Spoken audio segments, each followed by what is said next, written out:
صلوا على رسول الكريم الله عليه وسلم. صلوا على النبي المصطفى الله عليه وسلم. صلوا على خير الأنام الله عليه وسلم. صل يا واهب صفا على النبي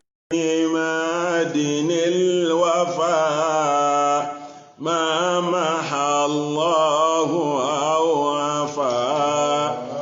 ذنب من كان أسرفا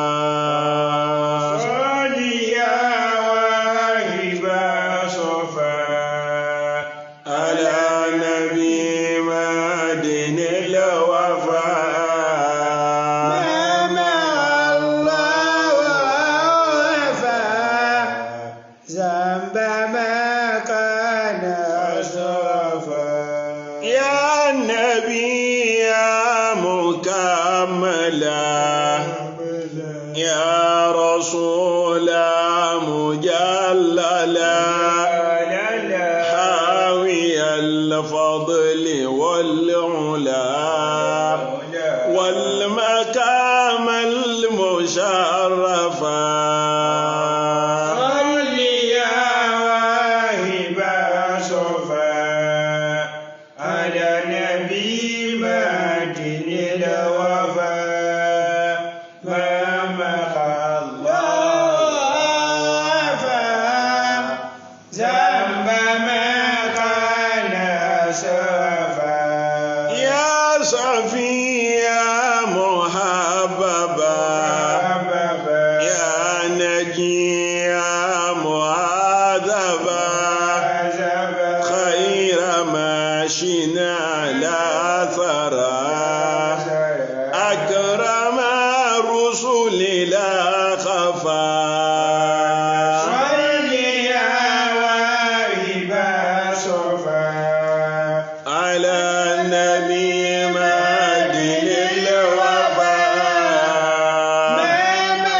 الشيطان الرجيم. بسم الله الرحمن الرحيم وبه نستعين ولا حول ولا قوة إلا بالله. الحمد لله رب العالمين منور أبصار العارفين بنور المعارفة واليقين وجاذب أزمة أسرار المحققين بجذابة القرب والتمكين فآته أتفاه القلوب المواحدين بفتحة التوحيد والفتح المبين. اللهم صل على سيدنا ومولانا محمد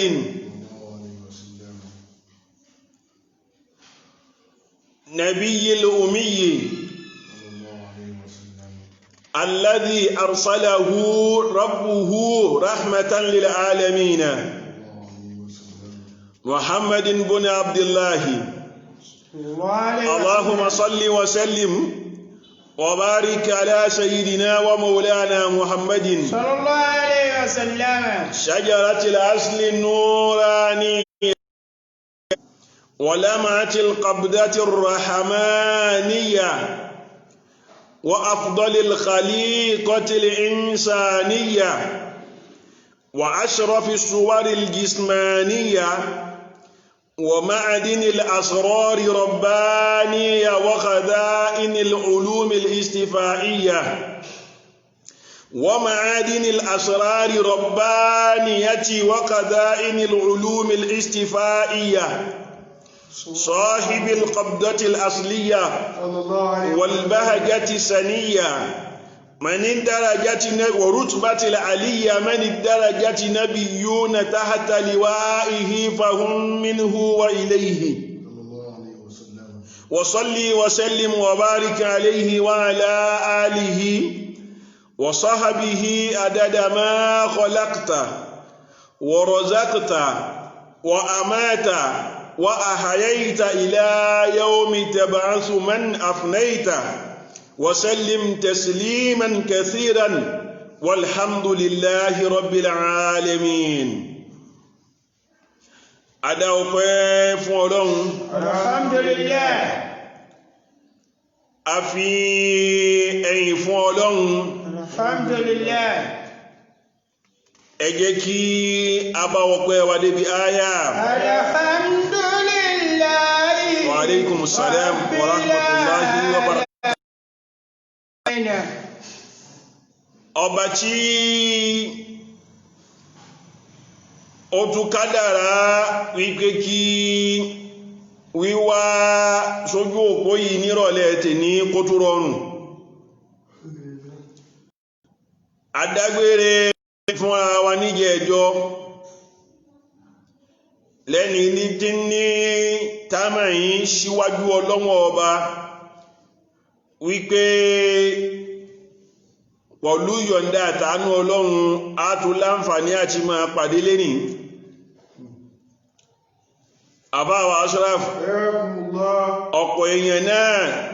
ni wọ́n ṣètò lọ́lọ́hun Ọba lọ́wọ́ bẹ́ẹ̀ tọ́lọ́hun Ọba ò padà múṣẹ fún wa. Allahu Akbar. Ọ̀pọ̀ èèyàn náà ni wọ́n fẹ́ bẹ́ẹ̀ níwájú Ọlọ́run tọ́lọ́hun Ọba ò yọ̀ǹda rẹ̀. Alhamdulillah. Tó bá wá di wípé Ọlọ́run Ọba ó wá yọ̀ǹda rẹ̀ báyìí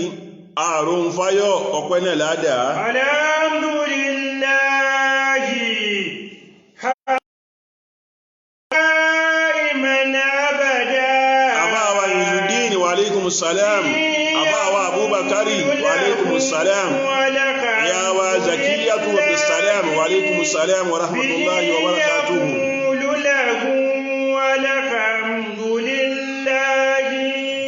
Àbáwa Abdul Khabir. Ayakumullah. Adúpẹ́ fún Ọlọ́run. Alhamdulillah. Ọba tí ọpẹ́ tọ́ sí. Alhamdulillah. Ọba tí ọpẹ́ yẹ. Alhamdulillah. Ọlọ́run kó gba ọpẹ́ náà jù báyìí lọ. Àmín. Atọrọ àlékún ìkẹ́ àlékún ìgẹ̀ fólórí ayé Ànábì wa Muhammad. Sallallahu alayhi wa sallam. Àwọn ará ilé Ànábì, àwọn sàhábà, àwọn ìyàwó àtàwọn ọmọ Ọlọ́run dákun wọn sábà ní kẹ́ wọn o. Àmín. Ìkẹ́ yìí Ọlọ́run yóò sàn bẹ́ẹ̀ gbogbo àwọn àlùfáà wa àgbààgbà láti ibi tí sílsílà yìí ti gbé bẹ̀rẹ̀ lérí bàbá wa Maulana Sheikh Tajul Adabi Al-Labibu. Rahmatullahi alayhi. Ọlọ́run wọ́n sábà ní bùkún ọrẹ alkiyama wọn. Ó lọ bẹ́ẹ̀ bàbá wa Maulana Sheikh Yusuf Al-Abhaji Ọlọ́run jẹ́ kálkiyama ó dá fún wa. Fi kárí gbogbo àwọn àlùfáà wa àgbààgbà tí wọ́n ti ń bẹ wájú Ọlọ́run èyí tó jẹ́ tí wọ́n náà ìta ṣe èyí ọ̀rẹ́ rẹ̀ o. Bí alfi la hawla wala quwwata illa billahi al-aliyyil azim. Ọwọ́ àwọn tí wọ́n ṣẹ́kù láwọn àfáà wa látojú àgbàjì fi délé ẹgẹ́ náà fi kárí orílẹ̀ ayé níbi táwọn àlùfáà wa ti gbé wá Ọlọ́run dákun mọ́sà àwọ̀ àmójútó wọn o. Àmín. Ilé wọn Ọlọ́run yóò rójú ọ̀nà jẹ́ ó gbáyé Àmín. àwa fọláàánú rẹ̀ bẹ́ẹ̀ atọrọ fáwọn bàbá wa àwọn àlùfáà wa àwọn olùtọ́ wa samahatu sheikh maulana alhaji muhammad hamid Ìgbàyílọ́lá Ayílabẹ́gàn Allahu hayata sheikh. àbá wa àlùfáà gba ẹ̀mí gígùn àlàáfíà ọlọ́run bá ní fi ṣe sàárà fún wa o Àmín. àpadà sí ibú àpadà sí ìgbà ọlọ́run má jẹ́ ó tọ́ sí wọn o Àmín. gbogbo ohun tí wọ́n ní àti gbogbo ohun tó ní wọ́n léyìí tí mí àti èyí tí ó mí ọwọ́ bàjẹ́ ọlọ́run má jẹ́ ó kàn Àmín. ربنا ربنا رب العلا فودا بابا وسي أجيامد قال وما قرأ كلمي gígùn kò ṣàlékún mímọ̀ wọn bẹ̀rẹ̀ Olúwa kò ṣàlékún ìmánì wọn bẹ̀rẹ̀ Olúwa. Rabbana Rabbana Rabbani Ulami Bawada baba wasi Ajiyamido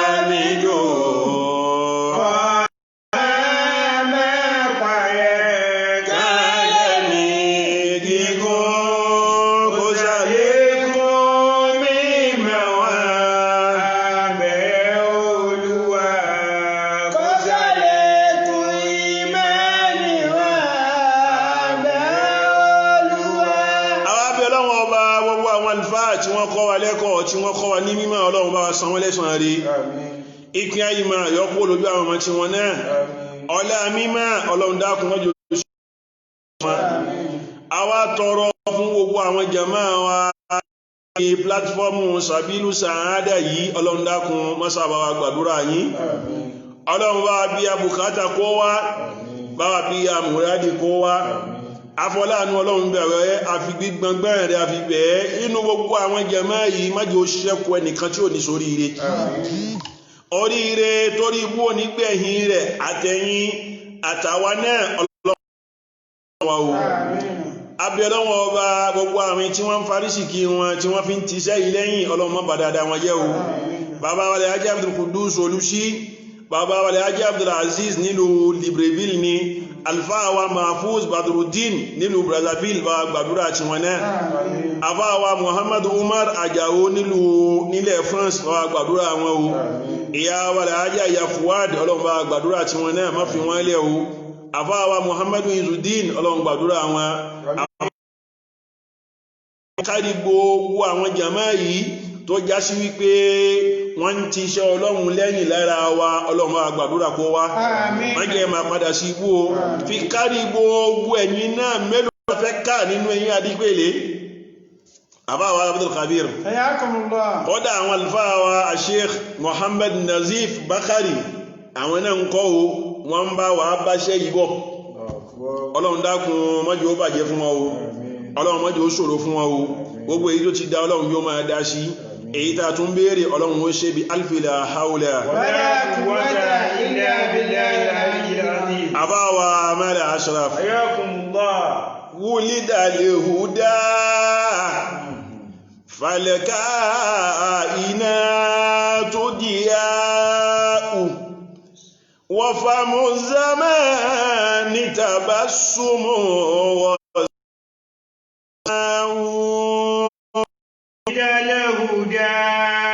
ọmọ ìyá wa Zakiyatu Abdulsalam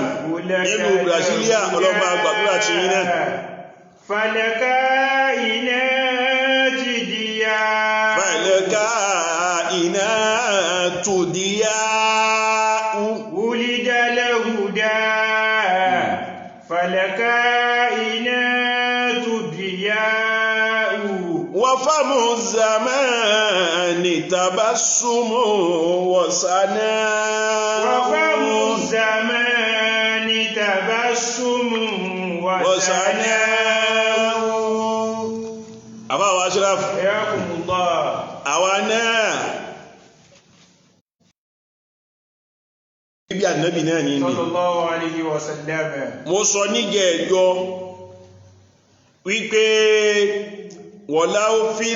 fi tarihi mailadihi sallallahu alaihi wasallam ikhtilafu bayna al-ulama'i Masha Allah. bó jẹ́ ìjá sí wípé lọ́dọ̀ àwọn àfá khalafihim wa salafihim kò sí kíkò ẹnu lérí wípé dat báyìí náà ni wọ́n bí Ànábì ẹnu àwọn àfá òkò lérí ẹ̀ bí tí ìtìfáàkù ṣe wà lérí wípé Ànábì jáde láyé ní 12 Rabiul Awwal ibẹ̀ ni ẹnu kò sẹ́ni tó yapa rẹ̀ àmọ́ níbi bíbí ọjọ́ tá a bí Ànábì náà dáàtì náà báyìí ẹnu àwọn àfọ́ لكن المتفق عليه أنه ولد بمكة المكرمة في عام الفيل وقد ولد في شهر ربيع الأول àmọ́ àwọn àfáà wọ́n padà kó ẹnu lérí wípé inú oṣù Rabiul Awwal náà labá Nabi Muhammad àbá Ashraf wọ́n sì bí Ànábì ní ìlú Maka àbíbẹ́ẹ̀kọ́ ọdún tó wá bí Ànábì kódà ọdún àmì níjọ́ náà lọ́hùn wọ́n pè ní amul fil in túnmà sí wípé gbogbo oṣù Rabiul Awwal látòkè délẹ̀ ń kọ́ ń ṣe dédé ọ̀rọ̀ Ànábì náà ni ọlọ́run abẹ́ àwọn kan wọ́n fi sáyájọ́ tàná tí ń jẹ́ 12 káàkiri ayé iná ni wọ́n ti ń yayọ̀ Ànábì Muhammad kò sí ìkankan tí ń bẹ̀m̀bẹ̀ bí ó ká tayọ wípé kí ni o ìfẹ́ Ànábì náà ni kó wá bá débẹ̀ ọlọ́run dákun mọ́ sáàsán kó wá lè sàn rí ọlá àti tóbi àánú ọlọ́run ọba àwa dúpẹ́ lọ́dọ̀ ọlọ́run ibi tí a ti bẹ̀rẹ̀ sí ní sọ̀rọ̀ ní ìjẹ́jọ́ Masha Allah. ala mawdu'ina al-madhkur bi tarbiyati al-awladi fi Islam Masha Allah. títọ́ ọmọ pàápàá jùlọ lọ́nà ti Islam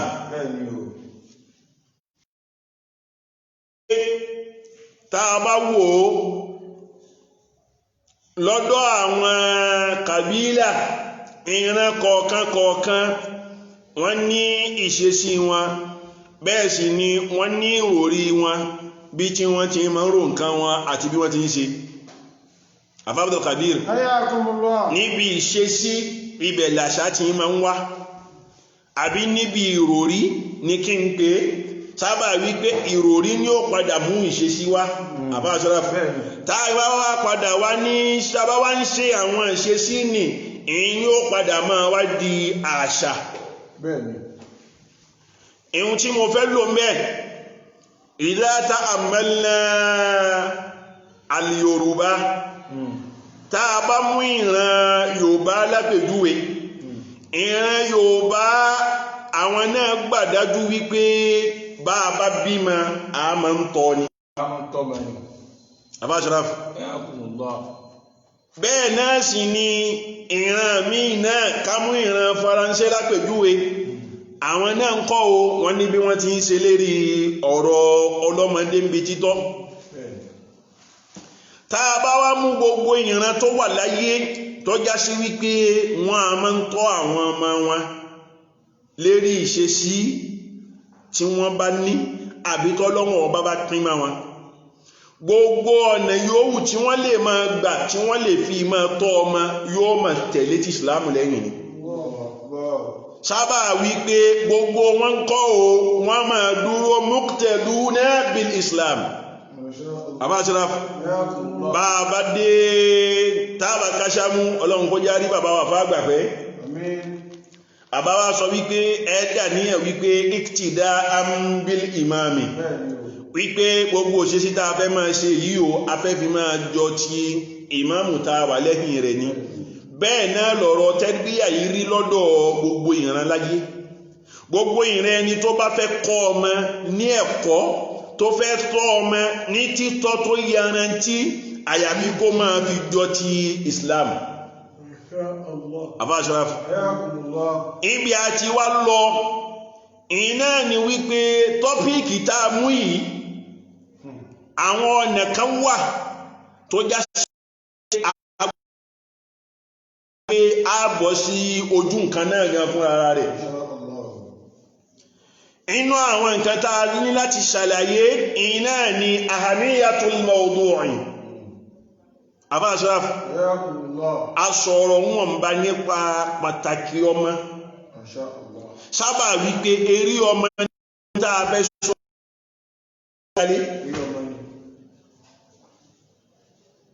bẹ́yìn ò bá ti wá máa rírí ọmọ, bẹ́yìn ò bá máa pàtàkì ọmọ, kò lè mọ yìí wípé kí ni o bá a bá bímọ àmọ́ ń tọ́ ni. Mo sọ ń yẹ ẹjọ́, mo sọ wípé àwọn ọmọ tá ń pàdé lẹ́sẹ̀ títì, àwọn ẹni tí wọ́n ń rẹ́ wọn lápò àtàwọn ẹni tá ń bá pàdé káàkiri lábẹ́ bíríjì yìí wípé ọ̀sán kan òru kan báyìí ni wọ́n fi ń fagbó. Ṣe bọ́ mọ́lẹ̀ àwọn náà bí wọ́n ti ń bímọ náà ni wọ́n bí wọn, àmọ́ títọ́ ta ṣàfẹ́kù lára wọn kọ́ ó sọ wọ́n dáhùn tí ó dà. èyí lọ tí mo mú wá ń jẹ ẹjọ́, ó sọ pé ọmọ níyì ọmọ nídẹ láyé Ọlọ́run máa pọ̀ mọ́ wa, ẹ má jẹ́ akẹ́wọ̀n lákẹ́jù nítorí ọ̀la. Àgbà tí ó kẹ́hùn sọ̀rọ̀ akẹ́tàn sáré, tọ́mọ rẹ̀ kó lè fún ọ ní ìsinmi. Àfi ká tọ́ àwọn ọmọ. Ìran Yorùbá lọ wọ́n bọ̀, wọ́n sọ wípé bá a bá ta a máa ń tọ́ ni. Ní títorí wípé táàtọ́ yóò padà bí ẹran dín. Le tout ne suffit pas que kí ni o ká bímọ. A bímọ lóòótọ́, àmọ́ ohun tó wà lẹ́yìn ká bímọ ó yẹ ká ṣàmójútó rẹ̀. Kò sì sí nǹkan tí ń bẹ́ẹ̀ tí ìbá yìí ṣe kí ni o títọ́ ni. Ní títorí wípé àwọn ọmọ wa tá a bá ń bí tá a bá tọ́, eríhun tá a bá tọ́ wọn sí erí rẹ̀ náà ni wọ́n dàgbà sí. Àbá Ashraf ọ̀pọ̀ àfọ́ òní ó sọ pé wọ́n náfúsù ká tí fúlì in tó mílùú ṣàbàlá kò bí ìrádọ́ ìwọ̀ in tẹ̀fú tí mo yẹ ń fatọ́ mi. wọ́n náfúsù ká tí fúlì in tó mílùú ṣàbàlá kò bí ìrádọ́ ìwọ̀ in tẹ̀fú tí mo tàbí yìí àwọn ẹni fọ́tò wa, àwọn sì làpèjúwe wa ní àwùjọ. An-nafsu kat-tifli. Ìran ẹ̀kọ́ tá a bá wá fún wọn, Àbá Abdul Kabir, Ayakumullah. Ìran títọ́ tá a bá gbélẹ̀ fún wọn, òun ní ojúwe báwa náà ti rí fáwọn èèyàn ní àwùjọ náà. Mo wá sọ wípé ahamiyatul mawdu'i, kí ni ohun tó jẹ́ pàtàkì àkọlé ọ̀rọ̀ yìí tí mo fi rò pé ẹka yan. Sábà wípé mo sọ wípé iṣẹ́ yìí iṣẹ́ àwọn onímímọ̀ ni. A fẹ́ ṣiṣẹ́ lójú ọ̀nà àwọn onímímọ̀ ni. Nígbà wo bá sì ti wá dà bẹ́ẹ̀, ó yẹ ká lè yanjú rẹ̀ kó pé dáadáa kó má wà lábọ̀. Tá a fi mọ̀ wípé ó yẹ kéèyàn ṣàkólé kan ọ̀rọ̀ títọ́ ọmọ. Tá a bá wo àwọn àfáà sọ wípé àtẹ́rìyàtù amalun shaq, wọ́n ní iṣẹ́ kan ní tó já sí wípé kí ni o iṣẹ́ tó ní agbára púpọ̀ ni. Àbá Abdul Kabir, wa juhdun yahtaju ila waqti, bákan náà ìgbìyànjú kan sì ní ọ̀rọ̀ kan ọmọ yìí tó já sí wípé kí ni o ó bùkátà àsìkò. Àbá Ashraf, tá a bá ń sọ̀rọ̀ nípa títọ́ ọmọ, nǹkan tí máa ń gbani lásìkò ni. Sábà wípé progressivement iná ni iṣẹ́ yìí máa ń wáyé. Kìí ṣe wípé bóyá nǹkan ọjọ́ kan àbí nǹkan oṣù kan àbí nǹkan ọ̀sẹ̀ kan ó bù ṣe, bẹ́ẹ̀ kọ́. Nǹkan tí máa ń ní àsìkò ni. Wa hiya muhimmatun laysat jadidatan. Abdul Kabir Ayakumullah. tá a bá wá ń sọ̀rọ̀ nípa títọ́ ọmọ yìí gbogbo àwọn onímọ̀ gbogbo wọn ni wọ́n padà rí wípé kí ni o nǹkan tó ṣe pàtàkì nǹkan tó ṣe kókó ni tó já sí wípé ọmọ ènìyàn kan ò lè sọ fún wa wípé òun èsàbẹ́ ẹ̀ àfẹni tí ó bá fẹ́ dúró láyé rẹ̀ tó tọ́ sí nìyẹn ìtumọ̀ sí pé kí ni o gbogbo ìran tó bá ti jẹ́ òǹbí láyé tó bá ti bímọ iṣẹ́ tẹ́rbíyà yìí ń kọ́ ọ ti làábọ̀ ọlọ́run ó ti dọ̀ràn yẹn lérí rẹ̀. Allahu Akbar. kì í wá ṣe nǹkan tuntun gbogbo ayé náà ló ti máa níṣìí pé kí ni o ọ̀rọ̀ nǹkan táwọn òbí gbọdọ̀ ṣàkólé kàn ní. wàhíyà amalun fadil àbáwá Ashraf iṣẹ́ kan ni tó já sí wípé iṣẹ́ yìí ni iṣẹ́ ọlá ni iṣẹ́ ìbùkún ni ní tìtorí pé gbogbo ìran ẹni tó bá ṣe é láṣẹ yìí ń kọ́ o ọmọ ara yóò kí bẹ́ẹ̀ náà lọ́lọ́run náà oṣù kí. àwọn náà sáré inú àwùjọ lónìí nísìn ṣe báwọn kan ni wọ́n bí bàbá wa ìyẹn àfá Abdul Kabir lónìí ń kọ́ aráyé sì ń kí ọlọ́run lára àwọn òbí wọn ṣèbá àwọn kan náà ni wọ́n sì bí àwọn ẹni tó já sí wípé kí ni o àwọn ń dalẹ́rú ni wọ́n ń dalẹ́rú ni àfá Abdul Kabir wọ́n á máa kí ọlọ́run lára àwọn tó bí àwọn náà. àwọn àbá wa sọ wípé tá a bá wò á rí wípé ká tọ́ ọmọ yìí nǹkan tí gbogbo onílàákàyè kọ́ o tí wọ́n rí wípé ó tọ́ ó yẹ fẹ́ni tó bá jọmọ olúwàbí ni láti ṣe. pàtàkì ọ̀rọ̀ yìí wá ń bẹ níbi wípé kí ni o àkọ́kọ́ al-iqtida'u bir-rasuli sallallahu alayhi wa sallam was-sahabati wa man ba'dahum min as-salafi as-salih fi tarbiyati atba'ihim.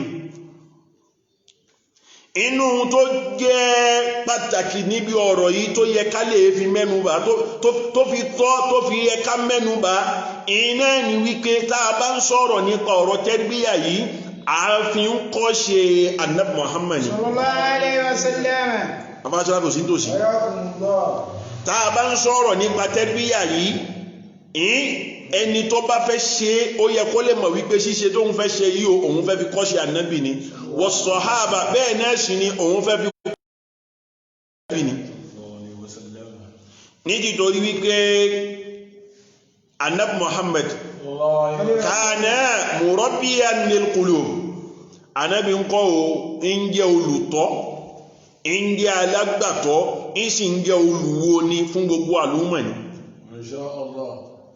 àbáwá Ashraf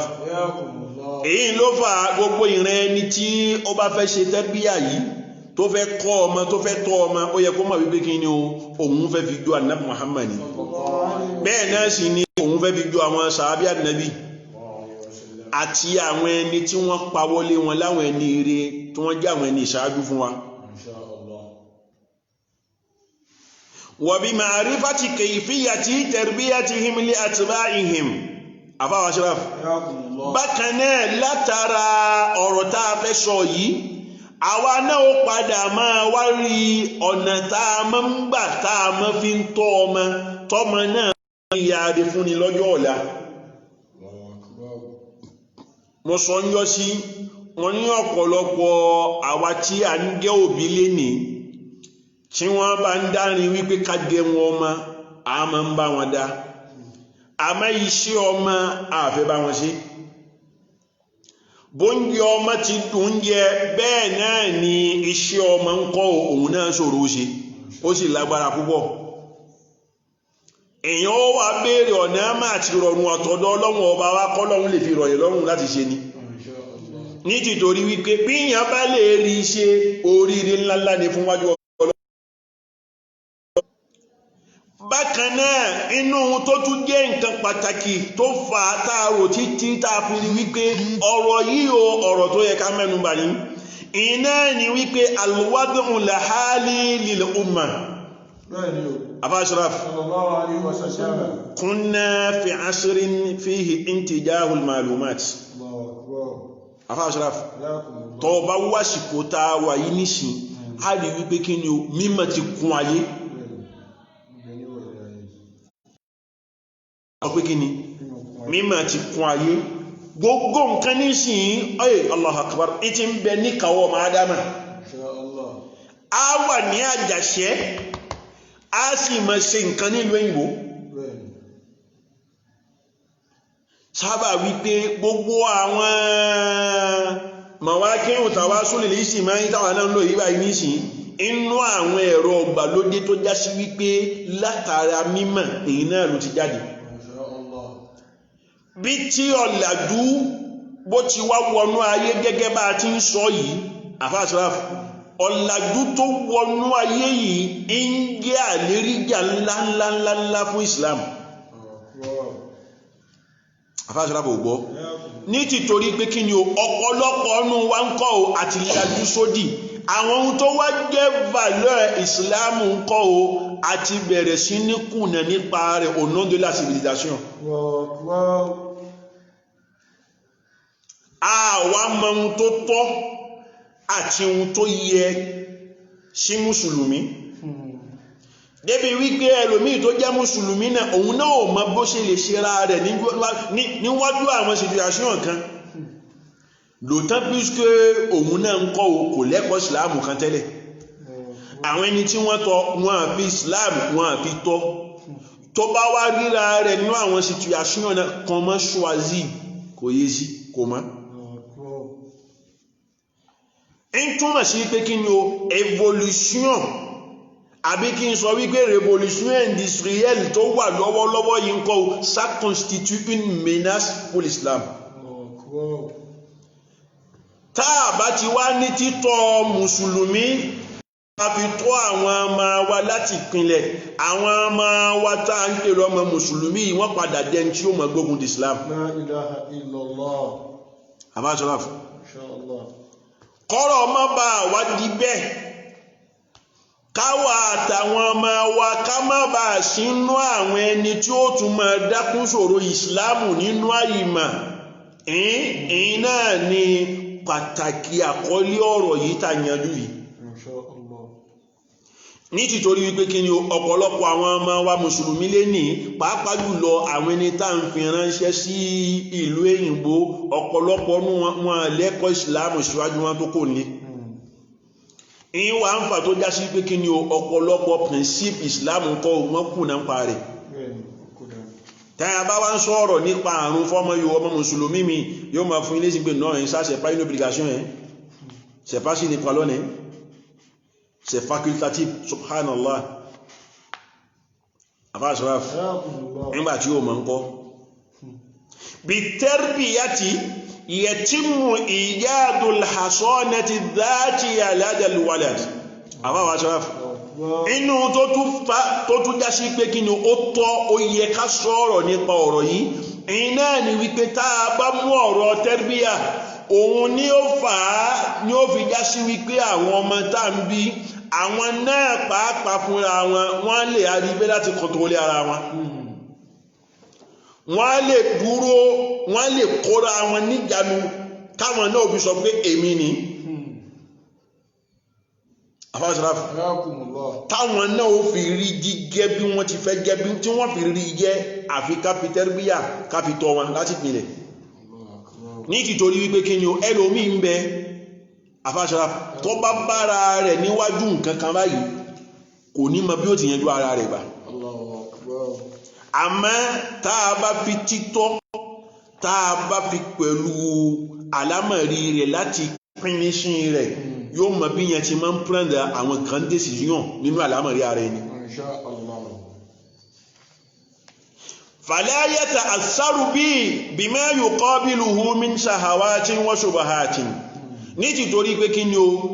tẹ́rbíà yìí tá a bá fún títọ́ yìí àtẹ̀kọ́ yìí tá a bá fi kọ́ òun ni ó jẹ́ ìrànlọ́wọ́ fún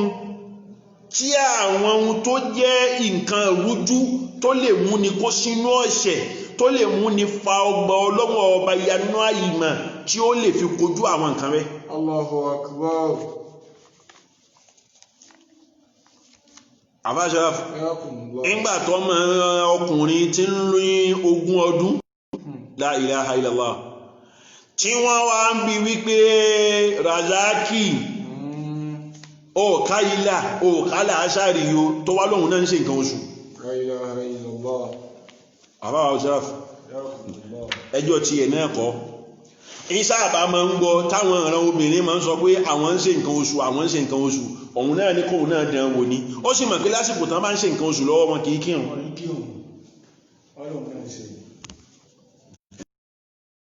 Razaki náà ń ṣe nǹkan oṣù àfikọ́ lọ́hun ṣàánú fún wa àbáwá Ashraf àbí bẹ́ẹ̀ kọ́ àwọn máa ń sọ àwọn gbólóhùn kan wípé ihun tí èèyàn bá ń ṣe tóhun náà fúnra ara rẹ̀ ò bá tí ìrò pọ̀ ṣe nǹkan kan fúnra ara rẹ̀ lérí nǹkan náà ajá sí pé nǹkan náà kìí ṣe kan búburú ìwà tí yàn wá lọ kí ìyàwó ọ̀rẹ́ rẹ̀ mọ́lẹ̀ tó fẹ́ bá a sùn àbá Ashraf ṣe nǹkan náà lè yẹn àmọ́ nǹkan kan ló sún débẹ̀ ìgbẹ́mọ̀ kan ló sún débi nǹkan yẹn tó bá wá jẹ́ ẹni ní títọ́ Islam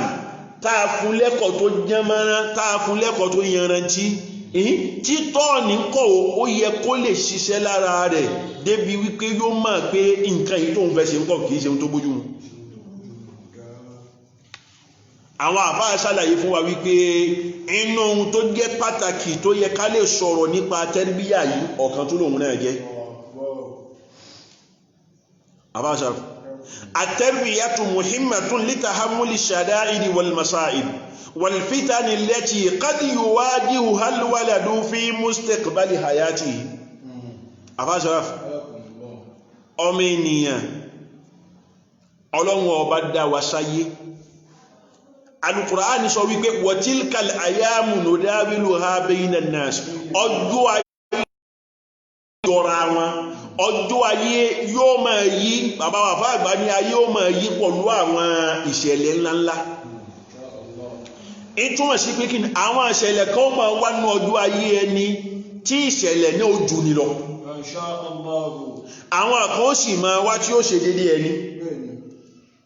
àríbì kan yẹ sí bó ti rí nìyẹn Ashraf ọ̀jọ̀gbọ́n sọ wípé kìní kan wọ̀lá àìṣùn àìṣà ní zákádàrún wọ̀ zákátọ̀rún àbí kìní kan ní àfáà sọ ihun tàà fẹ́ lò náà ni wípé kí ni o ti bí ti rí ń kọ́ o ìyìn náà láfi dálé ayé àwọn tó wá jẹ́ ìṣẹ̀lẹ̀ bí yóò máa ṣẹlẹ̀ tí ń bá wá ń ṣẹlẹ̀ sí ọmọ ènìyàn tóhun náà ò bá tí ní ọmọ kan tẹ́lẹ̀ yóò fẹ́rẹ̀ ẹ̀kúnnù nǹkan náà tó bá dé àbí bẹ́ẹ̀ kọ́ tóhun náà ò bá tí ní experience kan àbí tí ò bá ti ní àwọn ẹ̀bùn kan nínú ara rẹ̀ tá a fi tọ́ látara àwọn ìṣẹ̀lẹ̀ yìí kọ́ o èyí tí ó fi wọ́n náà bá yọ àti oríire lọ́dọ̀ Ọlọ́run àwọn nǹkan yóò tún sọ délé burúkú ni kọ́mí ènìyàn kó lè wà mìír kó lè jìnà kó lè kojú ìṣòro kó lè kojú àdánwò tó bá kànú ayé a ń láti ṣe kí ni a ń láti tọ́ a ń láti ṣe tẹ́rbíyà yìí fún láti pín ní sí ọjọ́ rẹ̀ ní títorí pé kí ni o iṣẹ́ tẹ́rbíyà títọ́ ọmọ tá a fẹ́ tọ́ ọmọ yìí òun ni ó mú dojúkọ àwọn ìṣẹ̀lẹ̀ oríṣiríṣi tí ó mọ̀ pàdé nú ayé ìran Yorùbá pọ̀ wọ́n sọ wípé a lè torí ewu ọ̀nà a lè torí àdánwò tá ń kàn lọ́nà káwá sọ pé arìnrìn àjò mọ́ Ashraf irú ẹni tí ń lọ paraku lápèjúwe tó wá débọ̀ yìí kàn tí mọ́tò wọn ní pàní wọ́n dé paní rẹ̀ nígbà àwọn máa débi Ṣáwùrú oníkìlò ìbẹ̀sán kíyàn wá sọ wípé ààbò ti rí nísìn ó yẹ kí n padà sájàṣẹ́ kí n lọ paraku mọ́ kò ṣeé ṣe Yorùbá sọ wípé kí ni o a kìí torí ìṣòro táǹkò lójú ọ̀nà ká sọ párìnrìn àjò mọ́ tọ́mí ènìyàn ó bá lè fi wà bẹ́ẹ̀ tí ó bá lè fi ní akin ọkàn bẹ́ẹ̀ tẹ́rbíyà tá a bá fún láti ìpìnlẹ̀ ìyìn náà ni ó jẹ́ ìrànlọ́wọ́ fún láti lè fi ríra rẹ̀ inú àwọn ìṣẹ̀lẹ̀ ayé àfáwà Ashraf التربية تهيئ الولد للقيام بدوره المنوط به دوره لنفع نفسه ونفع مجتمعه وأمته. a sọ wípé tẹ́rbíyà títọ́ tá a bá tọ́ ọmọ àti ẹ̀kọ́ tá a bá fún àwọn ọmọ yìí, àwọn tẹ́rbíyà yìí òun ni ó jẹ́ kí ọmọ náà kọ́ kó lè mọ ohun tó jẹ́ ojúṣe rẹ̀ nínú ayé.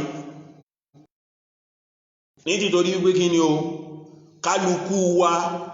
bá a ti wà yìí nísìn alójúṣe responsibility wà tọ́lọ́wọ́n ọba láàbọ̀ wà lọ́rùn. àbá Sharaf, tá a bá fẹ́ wá jẹ́ responsible lóòótọ́ àti lódodo tọ́lọ́wọ́n ó fi kí wa káàbọ̀ ńjọ́ tá a bá dọ́dọ̀ ọlọ́wọ́n ọba, àyàfi kárí èèyàn kọ́ wa, àyàfi kárí èèyàn tọ́ wa. Masha Allah. àbá Sharaf, jẹ́ àwọn gbogbo ohun tí mo tó láti lè fi gbàyàn níyànjú ń patẹ́rí bí ayábí ò tó bẹ́ẹ̀. Masha Allah, ó tó bẹ́ẹ̀. ní títorí pé kí ni o, tọ́mí ènìyàn tó bá ti lè mọ ihun tó jẹ́ responsibility rẹ̀ tó wá mú un dání, ń túmọ̀ sí pé òun náà fún ara rẹ̀ ńkọ́ yóò ṣàǹfààní fẹ́mi ara rẹ̀, yóò ṣàǹfààní fúnnú àwùjọ tó wà, yóò ṣàǹfààní fúnnú àwọn jàmáà tó wà rẹ̀ pẹ̀lú. Masha Allah. ẹnìkan ò gbọ́dọ̀ wà kó wá jẹ́ni tí ò láǹfààní. téèyàn bá ti wà tí ò ṣàǹfààní kan lára rẹ̀, ajá sí pélé yẹn ńkọ́ kìí ṣèyàn gidi. èèyàn a máa ń láǹfààní fúnra ara rẹ̀, yóò ṣàǹfààní fáwùjọ tó wà, bẹ́ẹ̀ náà sì ni yóò ṣàǹfààní ńkọ́ o fún gbogbo àwọn tí wọ́n jẹ́ àwọn jàmáà, àwọn ìjọ tó wà lẹ́gbẹ̀ẹ́ rẹ̀. eléyìí kò wá lè ṣeé ṣe àyàfi kárí títọ́, nítorí pé àwọn ẹni tí wọ́n bá tọ́ wa, tí wọ́n bá fi títọ́ ìsìláàmù fi tọ́ wa, inú títọ́ ìsìláàmù yẹn làwọn àlàyé yẹn gbogbo ń kọ́ o láti bá a pàdé. Masha Allah. Bàbá Sharaf, Alhamdulillah. a sọ wípé àtẹ́rbíyà min tatabayyanu min khilali wujudil hilmati ash-sharsiyya ash-sharisa. Bàbá Sharaf, Alhamdulillah. inú àsìkò tá a wà yìí nísìn, ọ̀pọ̀lọpọ̀ àwọn ẹni tá a jọ ń lásìkò ọ̀tá ìsìláàmù ni wọ́n. Masha Allah. gbogbo àwọn strategy ni wọ́n ti wá ń gbé kalẹ̀ nísìn tí wọ́n fẹ́ fi máa attack Islam. La ilaha illallah. Bàbá Sharaf, Alhamdulillah. subhanallah, inú mùsíbà kan láyé lé ní ọ̀kan ní fèyí tán. Bẹ́ẹ̀ni. torí ní bú tranquille, èyí tẹ́mi ń sọ yìí ó dá mi lójú déwájú Ọlọ́run ọba. ọ̀pọ̀lọpọ̀ nú àwọn fèyí tán táwọn ọmọ wa ń wò, ihun tí ń bẹ lábẹ́ fèyí tán ni ẹ̀yìn náà ni wípé kí ni o, a fẹ́ kó ọ̀pọ̀lọpọ̀ ọmọ kó lè rí mabadi'u Islami. Bẹ́ẹ̀ni. Abẹ́nu wọn. a fẹ́ nù wọn kó lè rí àwọn principe tó jẹ́ principe Islam. La ilaha illallah. Ashraf, Alhamdulillah. káwọ́ fèyí tán problem kan nìyẹn.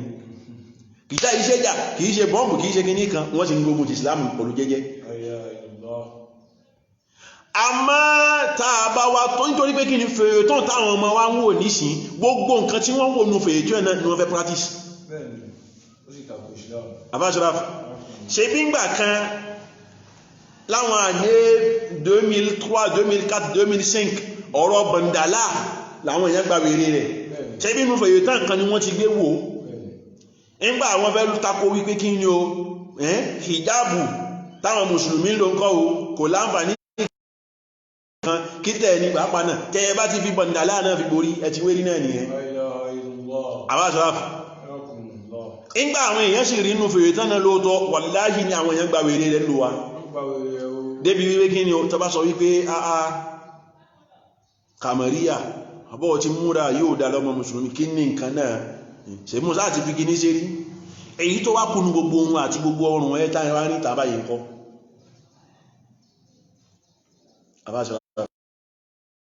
gbogbo àwọn nǹkan wọ̀nyí àwọn ọ̀nà táwọn rebellion fi ń lọ contre Islam ni. àmọ́ ọmọ tá a bá fi títọ́ tòótọ́, tá a fi títọ́ ìsìláàmù tá a bá fi tọ́, yóò tají kò ní kó sínú àgàjà kan bẹ́ẹ̀. sábà wípé kí ni àsìkò tá a wà yìí, ça constitue une grande menace pour l'islam. àfi ká tó àwọn ọmọ wa káwa náà ń kọ́ òkíṣẹ́ wa má bàa dà afáṣọ́ráfù. Bákan náà ohun tó tún jẹ́ pàtàkì tí ọ̀rọ̀ yìí tó gbọ́dọ̀ jẹ́ ọ̀rọ̀ téèyàn ó máa sọ tá máa ṣàánú àwa rẹ̀ ńgbà gbogbo iná ni wípé kí ni at-tarbiyatu muhimmatun li taqsiri al-mu'assasati at-tarbawiyyati al-ukhra. afáṣọ́ráfù. títọ́ táwa òbí tá a bá tọ́ àwọn ọmọ wa ẹ̀kọ́ táwa òbí tá a bá kọ́ àwọn ọmọ wa yóò dí wàhálà kù fún àwọn institution míì tó tún kù tó já sí pé kí ni o iṣẹ́ education yìí kọ́ ó kàn wọ́n. Abáṣọ́ráfù inú àwọn ẹni tó wà concerné nínú ọ̀rọ̀ education mọ́sálásí sábà wípé kí ni o àwọn ọmọ wa wọ́n máa lọ mọ́sálásí ní ìran ẹ̀ márùn-ún lójúmọ́ kan tó bá ti wá kọ́ wọ́n máa bá àwọn àṣeṣí kan pàdé wọ́n pàdé ọmọ ènìyàn sì ní environment tó bá ti bẹ̀rẹ̀ sí ní máa ṣẹ̀ṣẹ̀ sí ohun tí máa ń ṣẹlẹ̀ ní environment náà òun náà máa capture rẹ̀ tí ó sì bẹ́ẹ̀ máa practice rẹ̀. Abáṣọ́ráfù àwọn mọ́sálásí inú àwọn àyè kan ní ìtọ́rọ̀ education kan wọ́kàzal madarisu bẹ́ẹ̀ náà sì ni àwọn ilé ẹ̀kọ́ yìí àwọn náà wà kọ̀nsẹ̀dé níbi ọ̀rọ̀ tẹ́rbíyà ọ̀rọ̀ education. Abáṣọ́ráfù bẹ́ẹ̀ náà sì tún ni àwọn ọ̀nà àwọn ẹ̀bá ọ̀nà àwọn muassasatu làwọn náà. Abáṣọ́ráfù wọ́n pọ̀ bẹ́ẹ̀ láwọn ọ̀nà léríṣiríṣi láwọn tó já sí pé kí ni ọ̀rọ̀ education yìí ó kàn wọ́n àwọn gbogbo àwọn ìjọ táwọn èèyàn ń dálẹ̀ àwọn gbogbo preschool táwọn ọmọ ń dálẹ̀ tí wọ́n bá ń lọ léèwé wọ̀nyí gbogbo àwọn àyè bẹ́ẹ̀ ń kọ́ o àwọn institute tí wọ́n wà concerné àbí institution ni kí n pé tán wà concerné for education ni. Àwọn èyí tí ó máa kọ́ àwọn ọmọ nìkan dáadáa ó máa wà láàrin wọn bẹ́ẹ̀ náà làwọn èyí tí ó sì máa kọ́ wọn léyìí kan yòókù náà yóò máa wà láàrin wọn. Àwọn èyí tó bá wá ń kọ́ wọn ní ohun tó dáa èyí táwa bá ti fi kọ́ wọn nílé yóò máa jẹ́ kí ó rọrùn fún wọn láti mú èyí tí wọ́n fẹ́ kọ́ wọn láwọn àyè tọ̀hún yẹn.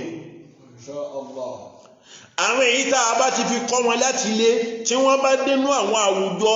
tí àwọn ohun tẹ́fẹ́ máa bá pàdé ń bẹ̀ òjò tọmọlúàbí tí ilé tá a fi fún wọn yẹn ń kọ́ yóò jẹ́ kí wọ́n lè ṣe dispassion wípé eléyìí yóò dá a gbọ́dọ̀ ṣe yìí. Tá a bá wá wò ó gbogbo àwọn nǹkan wọ̀nyí at-tarbiyatu wasilatun lil wusuli bil waladi ila al masali al awliya. Afáṣọ́ráfù wọ́n ní tá a bá mú tẹ́rbíyà yìí a rí wípé kí ni o wàsílà ló jẹ́ moyen kan ní tó já sí wípé ọmọ ènìyàn tó bá fẹ́ ròyìn sínú àlámọ̀rí rẹ̀ tó fẹ́ yege nínú ìgbésí ayé rẹ̀ moyen kan ní tó yẹ kó dìmú nítorí pé kí ni o látara tẹ́rbíyà yìí ìyìn náà nígbésí ayé rẹ̀ ó fi dùn nígbésí ayé rẹ̀ ń kọ́ yóò ṣe fi tọrọ. Inshallah. Abáṣọ́ráfù tá a bá wá ń sọ̀rọ̀ nípa terbiyatul awlad mafuhumu terbiya kí ni wọ́n tá ń pè ní terbiya náà gan nítorí wípé àwọn gbólóhùn kan wà tó já sí wípé a gbọ́dọ̀ mọ́ṣálàyé nípa rẹ̀ tá a bá ń sọ̀rọ̀ nípa terbiya inú àwọn mọ́ tó ṣe kókó tó ṣe pàtàkì nínú ọ̀rọ̀ terbiya yìí ara rẹ̀ ni al-usra. Abáṣọ́ráfù al-usratu afábùdó kabir ẹ̀yìn ilẹ̀ wáyé lọ́dọ̀ àwọn ní Faransé. Abáṣọ́ráfù ní títorí wípé kí ni o tábà tọ́ ọmọ bàbá kan àti ìyá kan ìwà sopọ̀ bàbá àti ìyá yìí ìpàdé àpòpọ̀ láàrin wọn òun ní mọ́ máa jáde ń túmọ̀ sí pé kí ni o inú fàyè kan láti gbé tẹ́rbíyà ọmọ. Àfábùdó kabir inú ihun tí ń fa tọ́pọ̀lọpọ̀ ọmọ tí education fi ń bọ́ fún wọn èyí náà ní wípé àti bàbá àti ìyá tó fẹ́ tọ́ wọn àwọn náà pápákọ̀ wọn lẹ́kọ̀ọ́ kankan. La ilaha illallah. Àfáà Sharaf Ayakumullah. àti bàbá àti ìyá ils n'ont aucune notion du mot foyer. Àwọn náà kàn rí wípé ọkùnrin máa ń bóbìnrin sọ̀rọ̀, ọkùnrin máa ń bóbìnrin láṣepọ̀, àwọn náà tẹrí sí. Ńgbà àwọn tẹrí sí ń kọ́ ó bá doyún, ńgbà ó doyún ọmọdé. Abdul Kabir tẹ́yìn bá fẹ́ sọ̀rọ̀ tẹ́rìbíyà ó yẹ kó mọ ohun tá ń pè ní al-usra, ohun tá ń pè ní foyer. Abdul Kabir àwọn àfáà sọ fún wa inda ulama'i al-ijtimai, inda ulama'i ilmi al-ijtimai, lọ́dọ̀ àwọn àfáà tí wọ́n jẹ́ àwọn àfáà sociology, àwọn sociologue. Àfáà Sharaf wọ́n sọ wípé ohun tá ń pè ní al-usra yìí al-khuliyatul asasiyatu fil mujtama'i, la ilaha illallah, wa ahammu jama'atihi al-awwaliyya. Subhanallah. Àwọn àfáà sociology yìí wọ́n sọ wípé ohun tá a máa ń pè ní foyer òun náà ni khuliyatul asasiyya, òun náà ni cellule primaire fil mujtama'i fún société. Afáàdùn Khabiru sí tòsí. Wọ́n ní ohun tá ń pè ní foyer, wọ́n ní òun ni ìgbìmọ̀ ìpìlẹ̀ tí máa ń bí àwùjọ. Àfáà Sharaf lápèjúwe èmi mo fẹ́ yàwó, èmi àti ìyàwó mi foyer kan la formé. Ìrẹ náà ó fẹ́ yàwó àti rẹ àti ìyàwó rẹ̀ foyer kan ni. Abdul Kabir náà òun náà fẹ́ ti rẹ̀ náà àtòun àti ìyàwó rẹ̀ foyer kan ni ẹ. Tá a bá wo gbogbo rẹ̀ ó di mẹ́ta àbí bẹ́ẹ̀ kọ́. Látara foyer kọ̀ọ̀kan kọ̀ọ̀kan tó di mẹ́ta yìí à ń former société nìyẹn. In túmọ̀ pé cellule de base tí a máa fi ń lè pe société ní société òun ni foyer.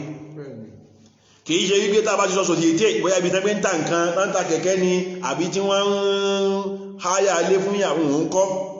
Ohun tá ń pè ní société àwùjọ táwọn ọmọ ènìyàn wà nú ẹ̀. Ó sì jẹ mọ́ ọ̀rọ̀ àwọn sociologue púpọ̀. Wọ́n sọ fún wa wípé kí ni o cellule de base société tí máa ń déterminer société òun náà ni foyer yìí báyìí. Tá a bá wò lú Àjàṣẹ́ nísìn àwùjọ wa nú Àjàṣẹ́ yìí est composé de différents foyers qu'on y trouve. Wọ́n sọ pé kí ni o wa ahammu jama'atihi al-awwaliyya, àwọn ẹni tó jẹ́ élément de la société, àwọn éléments principaux nú société tó já sí pé kí ni àwọn lákọ́kọ́ ìná làwọn foyer yìí báyìí. Àwọn foyer yìí sì ní tátàkà wánù a máa fọ́mẹ́ foyer látara àwọn èèyàn tó já sí wípé kí ni o lien de parenté ńkọ́ oṣù wọn papọ̀ àbí lien de sang oṣù wọn pọ̀. In túmọ̀ sí pé àwọn éléments tí wọ́n composé foyer ìná làwọn ẹni tó já sí wípé kí ni o ẹ̀jẹ̀ pa wọ́n pọ̀. Àfáà Sharaf bàbá ìyá àtàwọn ọmọ a rí wípé kí ni o lien de sang ń bẹ lára wọn. Àfáà Sharaf àwọn sọ fíkọ́ ikú wọn pé kí ni watasahamati al-usratu fi an-nashati al-ijtima'i fi kulli jawanibihi. Àwọn sọ wípé tẹ́ẹ̀fì mọ pàtàkì foyer nínú société ń bẹ lábẹ́ wípé kí ni o àwọn foyer kọ̀ọ̀kan yìí ni wọ́n ní ohun tí wọ́n ń contribuer síbi ìlọsíwájú société tí wọ́n wà nú ẹ̀.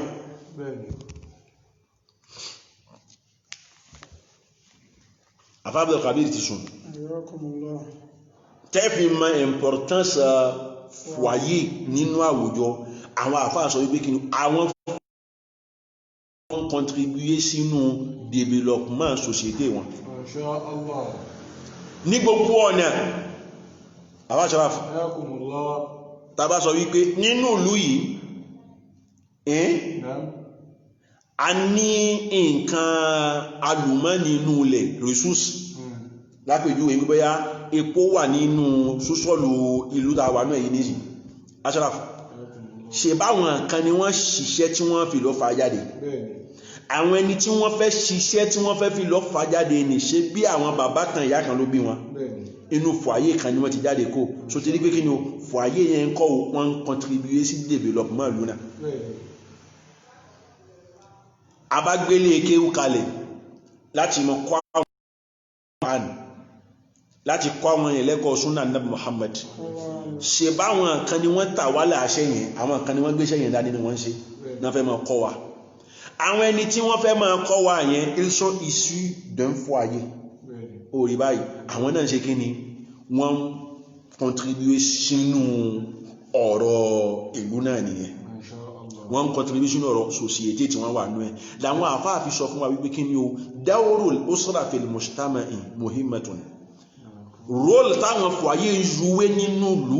tí wọ́n ń joué nínú société ó ní agbára púpọ̀ in túmọ̀ sí wípé foyer bí wọ́n ti ń fi àwọn tí ń jáde lára wọn fi ṣàwùjọ ni wọ́n fi ń kó nira bá rí àwùjọ Ashraf lápèjúwe irú ọmọ tí ń lọ gẹ́rẹ́ wọn lápò lójú agbo níbi tí wọ́n gbé ń ṣòde ọmọ tí ń lọ rẹ́ wọn lápò tí ń yọ pọ̀tábù lápò wọn subhanallah tí ń lọ yọ̀bẹ lójú agbo tí ń lọ lérí fáwọn èèyàn Ashraf ṣe bá àwọn kan ló bí òun náà inú foyer kan ló ti jáde kó àbí bẹ́ẹ̀ kọ́ ṣerú nǹkan bẹ́ẹ̀ bá ń ṣẹlẹ̀ nínú ìlú ní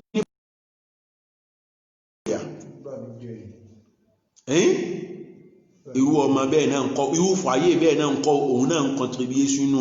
àìnífàyàbalẹ̀ náà lónìí làwọn àfáà fi sọ wípé kí ni o tá a bá fẹ́ mọ iyì tí ń bẹ fún àwọn foyer tá à ń fọ méyì ó yẹ ká lè mọ contribution wọn náà àwùjọ eléyìí lẹ́nu kan àwọn foyer tá a bá fẹ́ former ẹgbẹ́ àformer rẹ̀ lọ́nà tó dáa ká former rẹ̀ lọ́nà tó dánmọ́rán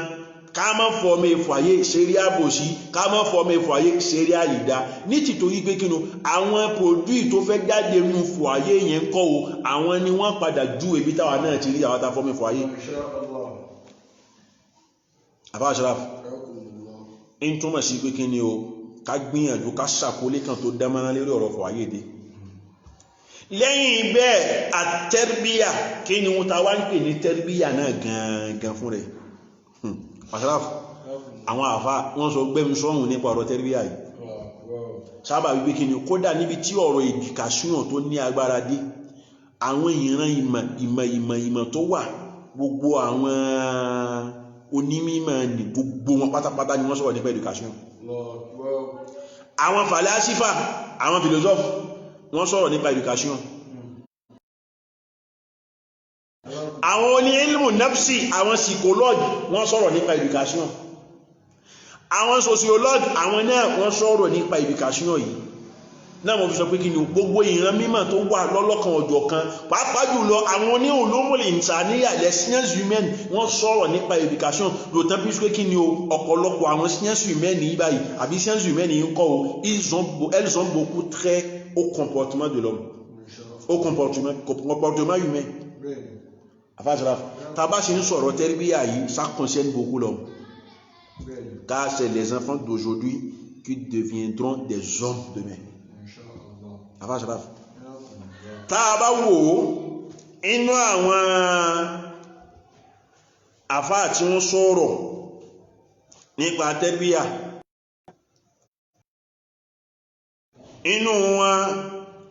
iná ni àfáà wa Ismaila al-Qabani ìgbàtà àfáà wa Ismail tó ń fẹ́ sọ̀rọ̀ ó sọ wípé kí ni hiya musa'adatul fardi ala tahqiqi dhatihi hatta yabluga aqsa kamalatihi al-madiyya war-ruhiyya fi itari al-mujtama' alladhi ya'ishu fihi àfáà wa Ismail òun sọ wípé òun tá ń pè ní tẹ́rbíyà education títọ́ ibẹ̀ musa adatul fardi òun náà ní ìrànlọ́wọ́ tá a ṣe fẹ́ nìkan Ashraf ìrànlọ́wọ́ tá a lè ṣe fún yàn kan aláta hakiki zati yìí tóun náà pàápàá ó fi mara rẹ̀ tí ó fi dá dúró fún ara rẹ̀ báyìí tóun náà ó fi ṣe kí ni tí ó fi dá dúró sábà wípé tó bá dá dúró ní èèyàn yóò mọ bí ó ti máa dirí yá àlámọ̀rí ọ̀rọ̀ ara rẹ̀ bánú ayé wọ́n á sọ pé kí ni ìrànlọ́wọ́ tá a lè ṣe fún yẹn sábà wípé Ashraf nígbà tí wọ́n bí wa náà kọ́ la dáhùn tá a dá yílá sí dédé láti dúró fún ara báyìí Ashraf aṣọ tí mo wọ̀ sọ́hun yìí sí ṣe bó mi mo fi rà nígbà kan ní wọ́n rà fún wa ni èyí tí wọ́n náà wọ̀ yìí ṣe bí wọ́n náà lọ ra nǹkan rẹ̀ afábìl kàbí bàtà tó wọ̀ nísìn ìwọ́n náà lọ ra fúnra rẹ̀ Ashraf abadébì kan la fi mọ̀ wípé a gbọ́dọ̀ ra fúnra wa ó sì wẹ́lò míì náà kóhun náà ra fúnra rẹ̀ àmọ́ kò tó bẹ́ẹ̀ Ashraf ṣọwárí ohun tí wọ́n ṣe àwọn tó bí wa ti ṣẹ́ tí wọ́n ṣe lára wa táwa náà fi wá dẹni ara wa nísìn tẹ́rìbí àrákùnrin ẹ̀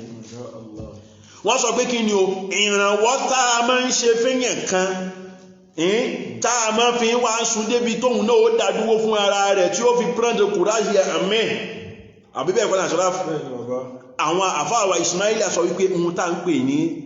tẹ́rbíyà ni àtàyè bùlúgà àṣọ kàmáàlẹ́tì rí alìmọ̀díyà títí òun náà fi bára wípé kí ni yóò wà indépendant financièrement yóò wà indépendant bákan náà au plan sanitaire yóò wà indépendant yóò rí wípé kí ni la ilaha illallah Ashraf àfáàwà Ismail al-Qabani sọ wípé kí ni ìrànlọ́wọ́ tá a bá ṣe fọ́mọ ènìyàn tóun náà fi tójú bọ́ tó fi dádúró fún ara rẹ̀ yìí fi ìtọ́rí mùsùlùmí tó tún já sí wípé látara rẹ̀ ń kọ́ ó tún wá máa bá a ti ń máa ń dúró bá a ti ń gbénú àwùjọ Ashraf tóun náà fi máa báwo nìyẹn ti ń lògbà nínú àwùjọ tá a wà nítorí pé ìjọ mi ń bẹ ìyẹn ó wọnú àwùjọ kan àwọn àgbàlagbà ní wọ́n sọ wípé tó bá dénú àwùjọ kan tó bá jẹ́ pé erin ni wọ́n fi ń rìn bẹ́ẹ̀ ìwọ náà bá wọn fi rí nì tó bá dénú àwùjọ kan tó bá jẹ́ pé ẹsẹ̀ kan náà ni wọ́n fi ń rìn ìwọ náà bá wọn fẹsẹ̀ kan rìn ihun téèyàn fi ń mọ gbogbo àwọn nǹkan wọn ní tẹ́rbíà ni àfáàwà Ismail al-Qabani wá sọ wípé kí ni ìrànlọ́wọ́ tá a lè ṣe fọ́mọ ènìyàn tí ó fi bára rẹ̀ bẹ́ẹ̀ ni là ń pè ní education yìí àfáà Ashraf Hayakumullah. La ilaha illallah. Àfáàwà inú àwọn fàlásífà ọ̀kan ní hiret òun sọ wípé kí hiya i'dadul fardi liya hayatan kamilatan hiret yìí òun sọ wípé kí ni ohun tá ń pè ní education òun náà ni ìṣèpalẹ̀mọ́ fọ́mọ ènìyàn ìpalẹ̀mọ́ tí ó lè fi lo ìgbésí ayé ìlọ́nà rọrùn tí ò ní fi ní kùdìẹ̀kùdìẹ̀ ẹnu òun sọ wípé kí ni ohun tá a mọ́ pé lérí kàṣíwọ̀n nìyẹn la ilaha illallah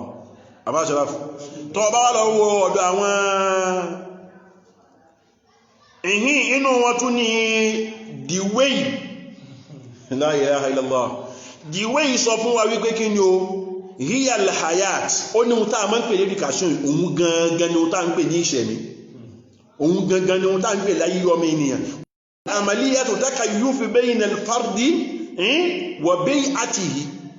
ó sọ wípé ohun tá a máa ń pè l'éducation yìí òun náà ni ìṣesí tó já sí pé kí ni ọmọ ènìyàn máa fi adapti ara ẹ̀ pẹ̀lú environment tó bá wà náà nítorí pé àwọn àfọ́ ní sociology wọ́n sọ wípé kí ni afdalul ilmi ilmul hal wa afdalul hifzi hifzul hal èyí tó dájú nínú mímọ̀ òun náà ni ma ṣe sí the way wá sọ fún wa ó sọ wípé ohun tá ń pè ní tẹ́rbíyà yìí ó sọ wípé nǹkan kan ní tí ma ń kún ọmọ ènìyàn lápá tí ma ń jẹ́ ìrànlọ́wọ́ fọ́mọ ènìyàn tí ń lè fi máa ń fi àwùjọ tó bá wà nù rẹ̀ ń kọ́ ò tí ma fi ń fi ṣe sí wọn fi jọtara rẹ̀ àbí tí ma fi ń fi ìbágbé àbí ìgbénú àwùjọ ní ń kọ́ òfin rọ rẹ̀ lọ́rùn ní túmọ̀ sí pé yóò máa fi ṣe sí rẹ̀ yóò máa fi dọ́gba mọ́ bí tí nǹkan ti ń lọ àbáṣọ́lá tá a bá fẹ́ sọ̀rọ̀ tẹ́mà nàìjíríà wọ́n sọ wípé kí ni béèyàn bá fẹ́ wọnú société kan àbínú entreprise kan tó wá fẹ́ ṣiṣẹ́ sí ọmọ ẹ̀ o gbọ́dọ̀ tó ní contingence èyí tó dí sọ́pọ̀lọpọ̀ àwọn àfáà lónìí nìyẹn àwùjọ tá a fẹ́ ṣe dá wà nínú rẹ̀ a gbọ́dọ̀ mọ àwùjọ náà dáadáa a gbọ́dọ̀ gbọ́ àwùjọ náà a gbọ́dọ̀ gbọ́ yé ní títorí pé kí ni o ọwọ́ tá a fi gbé òfin ìsìláàmù kalẹ̀ inú àwọn kò jọra wọn àwa lè sọ wípé kí ni o bá ti practice bá ti gbé ìsìláàmù òfin ìsìláàmù kalẹ̀ fáwọn ará Gabon ó lè mọ́ dọ́gba pẹ̀lú bá ti gbé kalẹ̀ lọ́dọ̀ àwọn táwa ń bèèrè èyí ló fà gbogbo àwọn nǹkan tó jẹ́ àwọn realities tó jẹ́ ti environment yẹn kọ́ èèyàn gbọ́dọ̀ gbọ́ yé náà kó tó sọ pé kí ni òun fẹ́ ṣiṣẹ́ bẹ́ẹ̀ Abáṣọ́ráf nínú àwọn ṣe tẹ́rbíyà lòun náà wà Abáṣọ́ráf àwọn àfá wọ́n sọ ọ̀rọ̀ tó pọ̀ nípa ọ̀rọ̀ tẹ́rbíyà yìí ọ̀wọ́ àfá àwọn àgbà Aflatun Platon nìyẹn tí ń jẹ́ ọmọṣẹ́ Socrates ọmọ kéwú Socrates nìyẹn Aflatun òun sọ wípé kí ni o ihun tá ń pè bẹ antodifa alal jismi wa nafsi kulla jamali wa kamali mumkin laha Platon ó sọ wípé ohun tá a máa ń pè ní education ìyìn náà ni wípé kí ni o ká wu ọmọ tá a ká sì fún ní gbogbo ohun tó jẹ́ valeur tí ìjẹ́ èèyàn ó fi pé lára rẹ̀ ní túmọ̀ sí pé ká fún ní ohun tó tọ́ tẹ́mi rẹ̀ tí ó fi dá tí ó fi má ká fún ní ohun tó tọ́ tó fi já sí wípé kí ni o bẹ́ẹ̀ èèyàn bá rí báyìí ń kọ́ o yóò ṣe fi yangàn yóò ṣe fi tọrọ òun ni mo tá ń pè ní tẹ́rbíyà nìyẹn Abáṣọ́ráf bá a bá wá wo gbogbo àwọn nǹkan wọ̀nyí inú àwọn ọ̀rọ̀ léríṣiríṣi táwọn àfáà sọ fún wa nípa tẹ́rbíyà ni àfáà Abáṣọ́ráf wọ́n sọ wípé kí ni ọ̀rọ̀ ni táwọn àfáà tí wọ́n sọ fún wa nípa tẹ́rbíyà Islam Abáṣọ́ráf ìhà tí ìsìláàmù wa kọ sí tẹ́rbíyà wọ́n sọ wípé kí ni o qad hassal ìsìláàmù ala tarbiyatil awlad wa muhawalati wiqayatihim minan nari subhanallah wọ́n ní tá a bá wo ìsìláàmù yìí ìsìláàmù ṣàkólé kan púpọ̀ nípa ọ̀rọ̀ tẹ́rbíyà nígbà ká tọ́ ọmọ Abáṣọ́ráf wọ́n sọ pé kí ni ìsìláàmù gbà wá yànjú pípọ̀ níbi ká tọ́ ọmọ níbi ká kọ́ ọmọ lẹ́kọ̀ọ́ tó dáa ká kọ́ ọmọ níṣesí tó dáa Abdul Khabir tá a bá lọ wọnú al-Qur'an Ọlọ́run ọba ń sọ fún wa wípé a'udhu billahi minash shaytanir rajim bismillahir rahmanir rahim ya ayyuhalladhina amanu qu anfusakum wa ahlikum nara a'udhu billahi minash shaitanir rajim bismillahir rahmanir rahim ya ayyuhalladhina amanu qu anfusakum wa ahlikum nara qu anfusakum wa ahlikum nara. àwọn àfá subhanallah wọ́n ní iza ta'ammalna hadhihi al-aya Abdul Khabir wọ́n ní tá a bá wo àyà yìí dáadáa tá a tú àyà náà palẹ̀ tá a gbọ́n dáadáa nínú àtòdé a rí wípé àyà yìí ń kọ́ o kọ́díjà àlẹ́ta hadihil ayatu tarbiyata al-awladi wajibatan li kulli al-walidayn ayil abawayn àfáà Ṣàráfù ò sí tó sí mi àwọn àfáà sọ fún wa wípé látara àyà yìí a rí wípé ká tọ́ ọmọ ń kọ́ ọ̀ranyàn ló jẹ́ Masha Allah. hiya minal wajibati al-matluba inú nǹkan tó jẹ́ ọ̀ranyàn tọ́lọ́run retí lọ́dọ̀ gbogbo ẹni tó bá jẹ́ òbí mani tẹ́rbíyà yìí wà Masha Allah. li annahu amara biha nítorí pé kíni Ọlọ́run pàṣẹ rẹ̀ ni nígbà Ọlọ́run ó pàṣẹ rẹ̀ Ọlọ́run ní yá ayyuhal ladhina amanu ó ní mo pè yín o ẹ̀yin tẹ́ gbẹ̀mí Ọlọ́run ọba gbọ́ يا أيها الذين آمنوا ẹ̀yin tó já sí wípé ẹmọ èmi Ọlọ́run ọba يا أيها الذين آمنوا Ọlọ́run ní mo pè yín o قوا أنفسكم kó anfusakum Ọlọ́run sọ wípé ẹ sá eré àti wá ìdáàbòbò fẹ́mi ara yín قوا أنفسكم ẹ dáàbòbò ẹ̀mí ara yín o قوا أنفسكم وأهليكم نارا nígbà ẹ bá dáàbòbò ẹ̀mí ara yín ẹ má wá gbàgbé ẹ dáàbòbò ẹ̀mí àwọn ìyàwó àtàwọn ọmọ yín nípa iná èmi Ọlọ́run ọba. وأهليكم نارا ẹgbẹ́gbẹ́sẹ̀ tẹ́ fi yọ wọn kó ń bèbè náà o. قوا أنفسكم وأهليكم نارا tá a bá wo àyà yìí ìmáàmù Tọ́bárí wọ́n sọ wípé ìtumọ̀ gbólóhùn tọ́lọ́hun ọba ló ń bẹ̀ pé kí ni o ẹ dáàbòbò ara yín àtàwọn ìyàwó àtàwọn ọmọ yín kò níbi ìyà náà èmi Ọlọ́hun ọba èyí náà ni pé kí ni allimu ba'dakum ba'dan ma takuna bihi man ta'lamuna an-nara Àfáà Ṣàráfù wa tadfa'unaha anhu. Ìmáàmù Tọ́bárí sọ wípé kí ni o èrò Ọlọ́run ọba ń bẹ̀ ní wípé kí ni Ọlọ́run ní ẹ kọ́ àwọn ará alé yín ẹ fi mọ̀ wọ́n ihun tó já sí pé látara rẹ̀ ìyà àti iná Ọlọ́run ọba ń kọ́ yóò bọ́ fún wọn ìyà àti iná Ọlọ́run ọba ń kọ́ yóò jẹ́ nǹkan àgbàgbé lára tiwọn. Àfáà Ṣàráfù so ń gbọ́ bá àwọn àfáà bí wọ́n ti ń tún nǹkan la ilaha illallah kódà àfáà wa Abdul Khabir tọ́ bá lọ wò dáadáa inú àwọn turuqul istinbat lọ́dọ̀ àwọn àfáà ní usul ààrí kan ayọ̀nù ayá yìí Ṣàráfù sábà wípé kí ni o ẹni tí ò bá ṣe nǹkan yìí báyìí Àfáà Ṣàráfù ẹni tí ò bá dáàbòbò àwọn ọmọ àtàwọn ará alé rẹ̀ àwọn ará alé rẹ̀ ó wọ̀ná òun náà jù wọ̀ná. قوا أنفسكم وأهليكم نارا sábà wípé tó bá lọ wo àyà yìí nígbà Ọlọ́run tẹ̀síwájú ó ní waquduha an-nasu wal-hijara. Àfáà Ṣàráfù sọtìrì nísìn ní títorí pé kí ni iná tí mo ní kẹ́ dáàbòbò ẹ̀mí ara yín àtàwọn ìyàwó àtàwọn ọmọ yín pa rẹ̀ yìí waquduha an-nasu tó bá dọjá kìyàmà ọ̀fun mílẹ̀ kí n máa lọ yìí sóńtẹ̀mí nìkan báyìí àwọn ohun tá a fi kóná náà ṣégi lẹ́yìn fi ń kóná láyé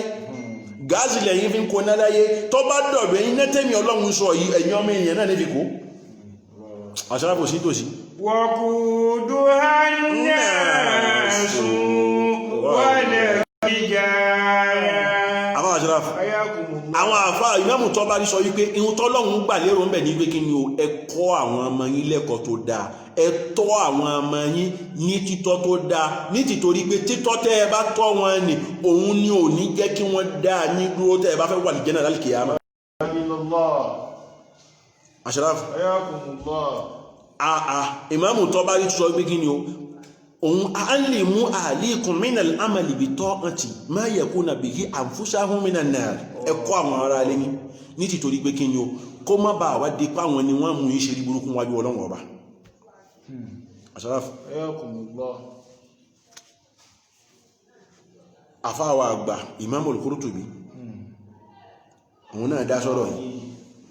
ó sọ wípé kí ni o fa alayna ta'alimu awladina wa ahlina khayra ó ní látara àyà yìí ń kọ́ o ọlọ́run jẹ́ á mọ̀ wípé a gbọ́dọ̀ kọ́ àwọn ìyàwó wa àtàwọn ọmọ wa a gbọ́dọ̀ kọ́ wọn lẹ́sìn a sì kọ́ wọn ní mo ti ń jẹ́ dáadáa nítorí pé kí ni o àtẹ̀sìn àti dáadáa yìí òun ni ó jẹ́ kí wọ́n ṣe rí níwájú ọlọ́run ọba àfáà sọ́ra àwọn àfáà sọ fún wa wípé kí ni o látara àyà tá a kà yìí òun ló jẹ́ àmọ̀ wípé kí ni o ìdájọ́ tí ń bẹ fún tẹ́rbíà education ní Islam òun náà ni pé kí ni o anaha alwajibatul matluba ọ̀ràn yẹn nínú àwọn ọ̀ràn yẹn tọ́lọ́wọ́n ọba ń retí tí ń retí lọ́dọ̀ ọlọ́run tí ń retí lọ́dọ̀ àwọn ọmọ ènìyàn ọ̀kan ni tẹ́rbíà yìí náà jẹ́ àfáà sọ́ra ọlọ́gbọ́ lọ́dọ̀ ọlọ́run ọba ibi náà ni a ti dúró sí lẹ́nìí ọlọ́gbọ́ lọ́dọ̀ ọlọ́run ọba tí ó bá tún máa fi díjọ́ mẹ́jọ a máa tẹ̀síwájú nípa ọ̀rọ̀ tẹ́rbíyà yìí gbogbo àwọn jàmáà ẹ̀rọ ẹja wò dáadáa wọ́n sọ wípé àwọn òbí kan ni wọ́n bí wọn títọ́ kan ni wọ́n tọ́ wọn àwọn kan náà ni wọ́n ṣe mú fáyà balẹ̀ ni wọ́n ń jẹ́ fáàrí ìlú àfáà Abdul Khabir títọ́ kan náà la fi tọ́ àwọn náà ẹ̀kọ́ tá a fi kọ́ wọn ẹ̀kọ́ tá a bá fi kọ́ ọmọ eré rẹ̀ náà ni ó dàgbà sí àṣàfù tá a bá fi dáadáa kọ́ ọmọ yóò dàgbà sí rí dáadáa àti wájú àtẹ̀yìn èyí yóò wà lè fi kọ́ ọmọ yóò padà ṣe sáwà náà àfáà Abdul Khabir ọmọ tá à ń kọ́ lójoojúmọ́ pé máa sọ̀rọ̀ sí wọn máa bú wọn la ilaha illallah àfáà Abdul Khabir yóò padà mọ́ bú àwa náà yanya báyìí èyí ló fà àfi ká tọ́ àwọn ọmọ wa lọ́nà tó dáa ká tọ́ àwọn ọmọ wa lérí ìṣesí tó dáa ká kọ́ àwọn ọmọ wa gẹ́gẹ́ bó ti dáa ní tìtorí wípé kí ni ọ̀pọ̀lọpọ̀ èèyàn lónìí à ń sáré owó a sì ń gbàgbé títọ́ àwọn ọmọ gbogbo owó tá à ń lọ sáré rẹ̀ káàkiri yìí a ti gbàgbé wípé kí ni o àwọn ọmọ yìí là ń nà sí lérí tá a bá nà sí wọn lérí tẹ́kọ̀ọ́ tá a bá fún wọn kò bá dáa tí ò bá dán mọ́rán gbogbo owó àrùn láàrin ọjọ́ kan àwọn ìbá sọ wípé kí ni ọmọ tá a bá tọ́ òun ní ń kọ́ ilé tá a bá gbé òun ló ń gbé ta ilé tá a bá kọ́ ọmọ tá a bá tọ́ òun ní ń gbé ta subhanallah ọ̀pọ̀lọpọ̀ òbí lónìí nísìnyí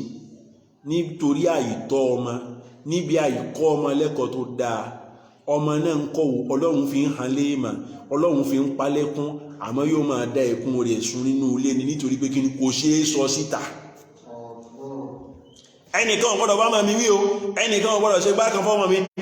gbọ́dọ̀ ṣe kókó bá ṣàtún fọ́mọ mi ọmọ mi tara rẹ̀ náà là ń lọ ẹ̀ nítorí wípé ìjọ tó bá dé subhanallah iyì tí ń bẹ níbi ẹkún náà ni kéèyàn fẹ́ sun kórí sun iyì ẹkún ò jù bẹ́ẹ̀ lọ ìjọ mi ó dé báyìí èyàn ó fẹ́ sunkún báyìí ojú rẹ̀ ó sì gbẹ bí ojú ẹja ó bí ó ṣe àbùkù dé nìyẹn ọlọ́run kó sígbà wá ọlọ́run kó má fi wálẹ̀ o wọ́n láti tóbi lọ́dọ̀ ọlọ́run ọba Rabbana Rabbana Rabbal ula báwa dá bàbá wa sí ajíyá mi dò kọ́lá wọn má parẹ́ kanlẹ́mí gígùn kò ṣàlékún mímọ̀ wọn bẹ̀rẹ̀ Olúwa kò ṣàlékún àlàáfíà wọn bẹ̀rẹ̀ Olúwa.